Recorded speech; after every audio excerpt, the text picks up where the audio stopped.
Naku, yung mga driver na nagmamaneho pero peke ang lisensya, alam nyo bang pwede kayong makulong at magmulta? Alamin sa NBI, naku, bawal ito. Alamin kung bawal o hindi. Dahil kung di mo alam to, kaso ang kakaharapin mo sa NBI. Naku, bawal ito.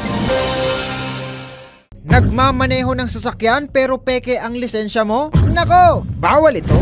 Hindi basta-basta ang pagmamaneho ng sasakyan dahil obligasyon mo na rin ang lahat ng taong nakakasalubong mo sa kalsada. Kaya mahalaga ang pagkakaroon ng lisensya dahil ito ang patunay na ikaw ay dekalidad na driver. Pero paano kung ikaw ay drive pero peke ang iyong license? Nako, labag sa batas yan. Ayon sa Section 172 ng Republic Act No. 3815, ang paggamit ng lisensya na hindi inisyu ng Land Transportation Office ay illegal at may tuturing na falsification o public documents. Ang sino mang individual na namimeke ng mga opisyal na dokumento kagaya ng lisensya ay maaaring makulong ng 2 hanggang 6 na taon at magmulta ng hanggang 1 milyong piso. At ang sino mang magmamaneho ng hindi gumagamit ng valid na driver's license ay magmumulta ng 30,000 piso at hindi makakakuha ng opisyal na lisensya sa loob ng 1 taon. Ang driver's license ay pribilehiyo at hindi karapatan. Kaya tama lang na siguraduhin ng Land Transportation Office na dekalidad na driver ang kanilang bibigyan. Sumunod sa batas para hindi ka masabihan ng, nako, bawal ito.